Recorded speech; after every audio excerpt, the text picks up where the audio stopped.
سلام كم يتخون خبركم تخاطلتنا بروحنا يمزنقع سنبت نداتمنا وقتا نافتنا لو ما أنت مدبنا كحلفكم هاي زهوركم تخاطلتنا لو ما أنت بزعبا تكنولوجيا لابتوب بخامي من قدي بحسر زبالن أزين أدن نقطن نوح ساعات كسان حازخلا لابتوبات كنركب ويد ما خنعدق نخل كنرينا سناينا يمزي مكت هالك زي قبلنا أراي تمريسكم الله خبركم تخاطلتنا اوكي مچم زعبا كمبيوترات كلها على كله بزح كنت كسنا خلينا ابز غزي زي كمبيوترات زي غوفو نغير يلن كل مدى هيوتنا ازي اسالطون قلل زبل هيوت كم نبرني ندغبرانا زلوا اب مهزاري خاطبل اب بيزنس اب تكنولوجي اب نقدي كل عينة نتفتات هيوتنا اب تمرتي اب هنسا اب كل عينتنا شغرافات اب ناي تايز بحال ناي ويزر وي دما كلታት اير كمي خيد الله انت يالله كل عينت قمرا ناي صوتاتات ايتبل ازنا ارتفيشال انتليجنس وي دما سب البو نفرتي سب البو مكاين زغبرو زلوا ترامجم بقليل زرا ايكونن سلازم هذا خمسة عين التقم تردينا دما أبي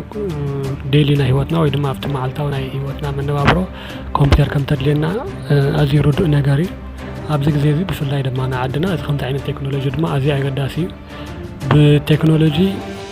زا معبلة حجرات ندحر داري حين مركزان كادنتاي موزان سنة عن زحيل اللي ما قد بمفتارين إذا زمناوي تكنولوجي بمتأتة ونتحرر سبب إندانكحة حيال زخنا محبرسب من دافترة أتي مثل تكنولوجيا داخدن موزون سنة عندنا معبلها خير الله مالتي لازم ما بحجرنا إحنا تأتوا كنا تأتوا زخل من قد خن قبل نخلينا تما أبدأ نبر ويدما أبستفلا لينا وساكرات نبر نتأب مشتاق زلوا حزبنا بمنكحن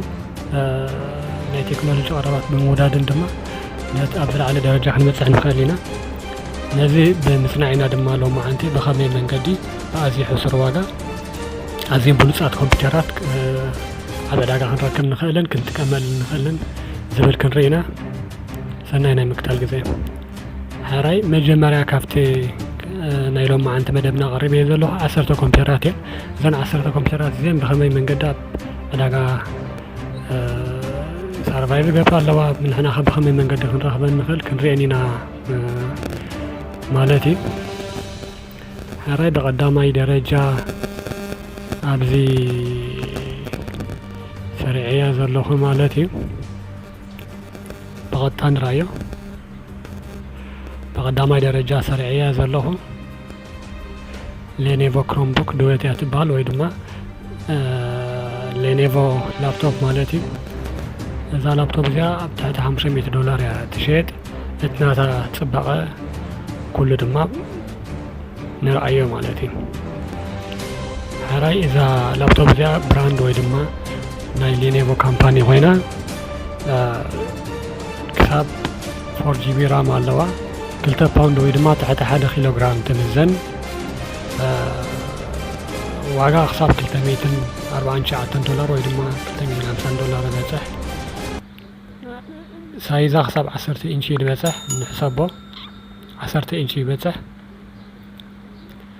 نكتاتل على مش كتاب 10 إنش محل خندي أزيان يشتكم دخونت رأيو قليل نقر يكونن اتناتا زدنا نقر قل لكل مالتي اتناتا باتري كتسان حلو تخيلي باتري كساب 10 ساعات 4 دقيقة كتسان حقل نتشم ناي لجهونتات ويدمان الكتريسيتي كونتات بغرنا نفلتينا إذا هم دحين تساقام ويدمان نتي ناي لجين ويدمان الكتريك شكر دما أزياخت فتحلنا تخيل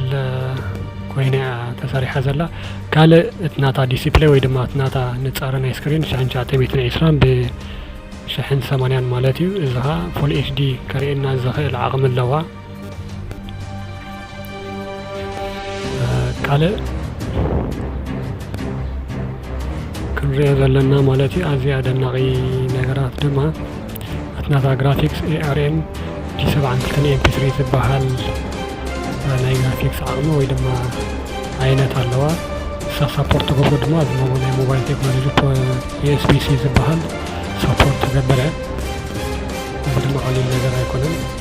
ዋይፋይ ድማ እዚ 8.2.11 ዝበሃል ጀነሬሽን ናይ ላፕቶፕ AG ኤንግል እንዳበለ ዝኸድ ድማ ሳፖርት ፕሮግራም CPU 2 ጊጋሄርትስ ኦክታ ኮር ዝበሃል ወይ ድማ 8 ኮር ዘለዎ ፕሮሰሰር ስፒድ ኣለና 2.0 ጊጋሄርትስ ማለት 2000 ሜጋባይት ወይ ድማ 2000 ሳይክል ፐር ሰከንድ ማለት ነው ፍሪኩዌንሲ ማለት ነው ሓፂሩ እቲ ናይቲ ፕሮሰሰር ዓቕሚ 2.0 ምናውሎ ምስ ዴይሊ ላይፍ ናትና ኣዝዩ ዝኸይድ እዩ ኣዳይ ናብ ካልኣይ ክንቐፅል ኣሰር ኣስፓየር 5 ትበሃል ላፕቶፕ ማለት እዩ እዛ ላፕቶፕ እዚኣ ዊንዶውስ 11 ተፃዒንዋ ዝመፀት እያ ናብ ቪድዮ ኤዲቲንግ ቀንዲ ክንጥቀመላ ንኽእል ኢና ማለት እዩ ናይዛ ላፕቶፕ እዚኣ ፅቡቕ ነገራ 512 ጂቢ SSD ወይ ድማ ሶሊድ ስቴት ድራይቭ ዝበሃል ምስ 8 ጂቢ ራም ዝተፃዕነ እያ እዚ ነችን ጂቢ ራም ሰቦ ንዝድሌት ዓይነት ክስራሕ ከስርሐና ክእሊ ነታ ዲስፕሌይ ክሳብ ፉል ኤችዲ ክርየና ይኽእል ሳይዛ ድማ 15.6 ኢንች ቀሊል ነገር ኣይኮነን ኣብተን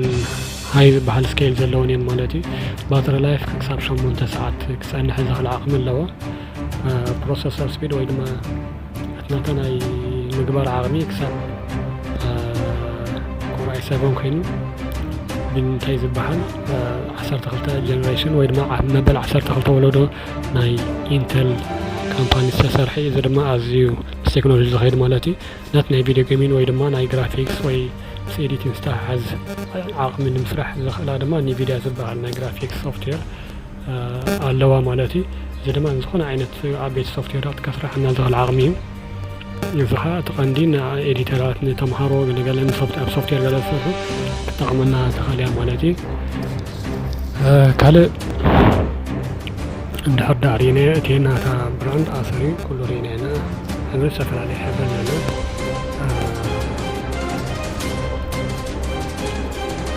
CPU ስፒድ ድማ እቲ ፍልይ ዝበለ ዝገብሮ ናታ ናይ ምግባር ዓቕሚ ክሳብ 4.6 ጊጋሄርትዝ ይበፅሕ ማለት እዩ ማዕረፍ ንምሕሰቦ ክንደይ ማለት እዩ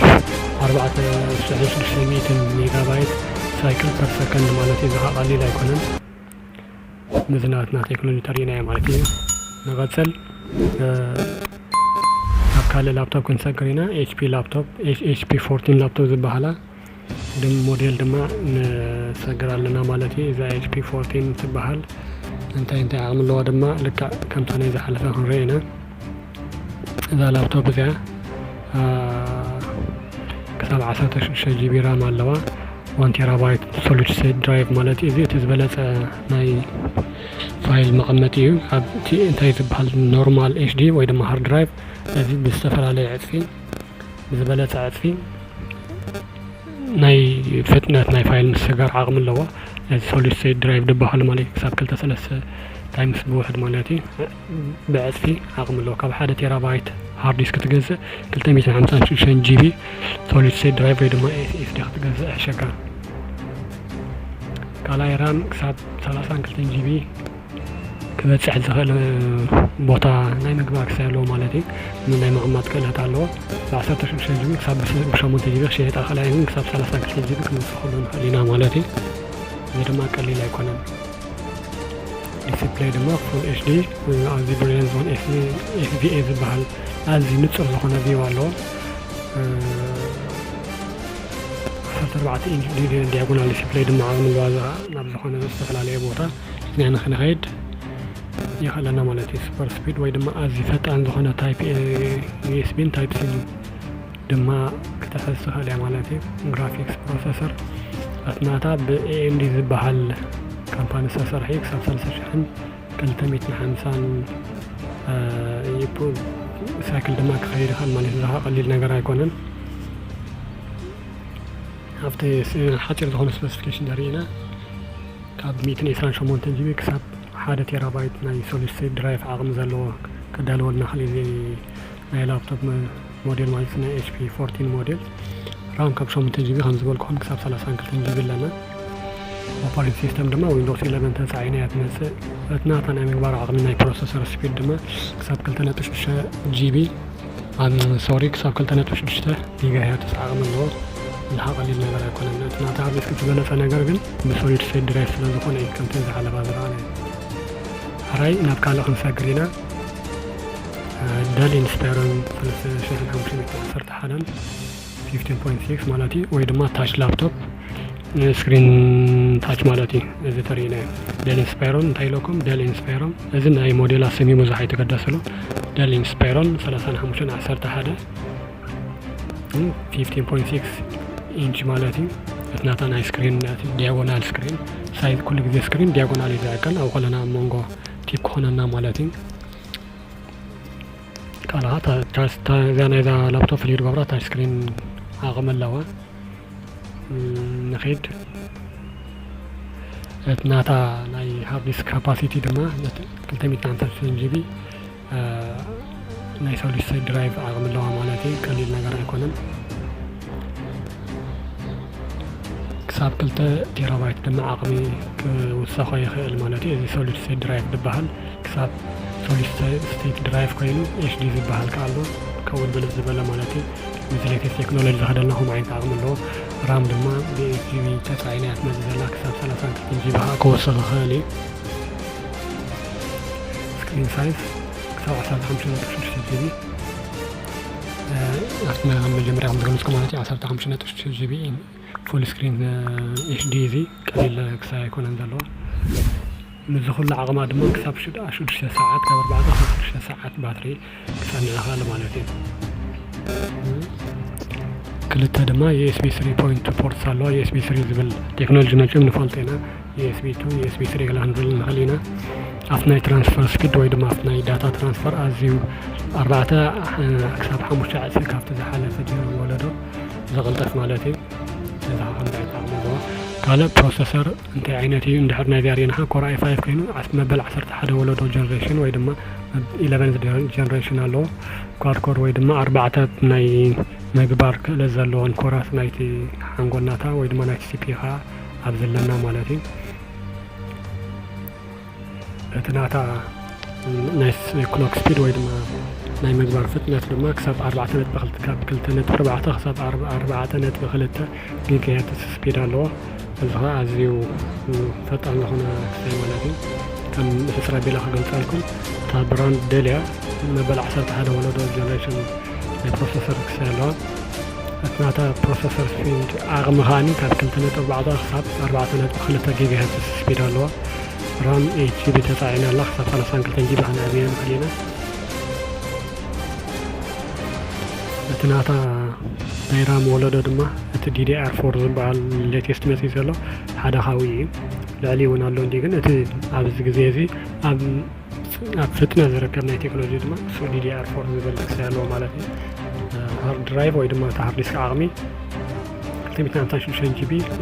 ናይ ሶሊድ ስቴት ድራይቭ ኣለና NVMe ዝብል ናይ ሶሊድ ስቴት ድራይቭ ዓይነት ማለት እዩ ንቐፅል ኣብ ካልእ ላፕቶፕ Acer Aspire 5 እንታይ ኢለኩም Acer Aspire 5 ሓራይ ናታኻ ክንሪኢና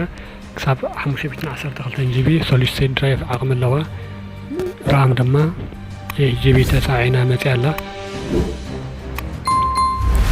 ሳይዛ 15.6 ኢንች እዩ እቲ ናታ ናይ ስክሪን ኳሊቲ ድማ 1920 ክሳብ ብ1080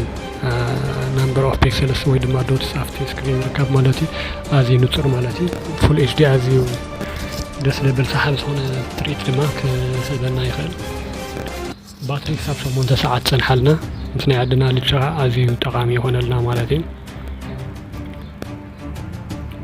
ናይ ዋይፋይ ናታ ቴክኖሎጂ ድማ ዋይፋይ 6 ዝበሃል ዓቕሚ ኣለዋ ወይ ድማ ምስ ሌቴስት ናይ ዋይፋይ ቴክኖሎጂ ዝኸይድ እዩ USB ፖርትስ ድማ USB-C USB-A ፖርት ዝበሃል ኣለዋ ሓደ ናይ HDMI ፖርት ከዓ ኣለዋ እቲ ናታ ፕሮሰሰር ከዓ ክንቐፅእ ክንሪኢና መበል 12 ወለዶ ኮር i7 ጀነሬሽን ዝኾነ ፕሮሰሰር ኣለዋ ዝተፈላለዩ ዓይነት ታስክ ወይ ድማ ዝተፈላለዩ ስራሕ ብሓደ ግዜ ክሰርሓልና ትኽእል እያ ማለት እዩ እዚ ናይ ማልቲታስኪንግ ዝበሃል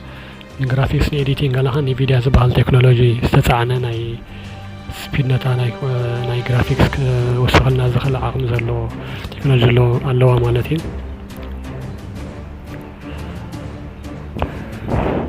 ኣለና ዶ ሓንሳብ قرب يقلطفكم تلقوا التليفون نقولني تناي جرافيكس بروسيسور ده حسب بيلا خريلكم ناي نيفيديا زبحلي لكم نيرة جي فورس RTX 3050 مالتي عايز يغلطوا لكم ناي جرافيكس عينات مالتي دهن قرب لو مش لحد هذا تاعي لكم هاي حاجه لك تناي بروسيسور سبيد عقمه دما 4.6 جيجا هرتز ازيو لوعل مالتي ندلخون عينتنا اديتين سوفتوير بعدنا اسرح لنا خالي